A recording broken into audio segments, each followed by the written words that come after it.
সোমবার বিকেলেই গুলশানে BNP chairperson কার্যালয়ে বিএনপি গঠিত সংবিধান সংস্কার কমিটির সংবাদ সম্মেলন হয়। এ সময় সংস্কার প্রস্তাব উত্থাপন করেন বিএনপির স্থায়ী কমিটির সদস্য ডক্টর আব্দুল মঈন খান।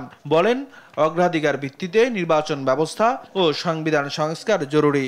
আর 1/11-এর সময় ইচ্ছাকৃত পরিবর্তিত সীমানার পুনর্নির্ধারণ, বিবেচনা ও গণমাধ্যম কেমন আচরণ করবে নির্বাচনে সে বিষয়ে সংস্কার প্রস্তাব সহ 17টি প্রস্তাব তুলে ধরে বিএনপি। প্রথম বিষয়টি ছিল নির্বাচন কমিশন গঠন সংক্রান্ত।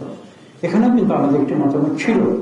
তো আজকে আপনারা জানেন যে নির্বাচন কমিশন ইতিমধ্যে গঠিত হয়ে গিয়েছে। সরকার একটি বিষয় কিন্তু আমাদের সঙ্গে একমত হয়েছে, যে আমরা যেটা বলেছিলাম এই বিষয়গুলো দেরি করলে কিন্তু সমস্যার সৃষ্টি হবে।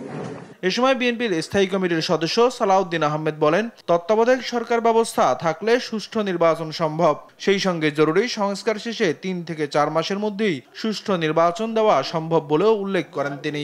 গভর্নমেন্ট ইন প্লেস আছে বা হবে, এটাই ছিল সবচেয়ে বড় বাধা ফেয়ার ইলেকশন না হওয়ার। নির্বাচনী অফিস, নির্বাচনী কর্মকর্তা এবং নির্বাচনের সময় পোলিং এর নিয়ম ইত্যাদির জন্য যে সময় লাগে, ডিলিমিটেশনের জন্য কিছুটা সময় লাগে, শুনানি করতে হয়, সীমানা নির্ধারণ।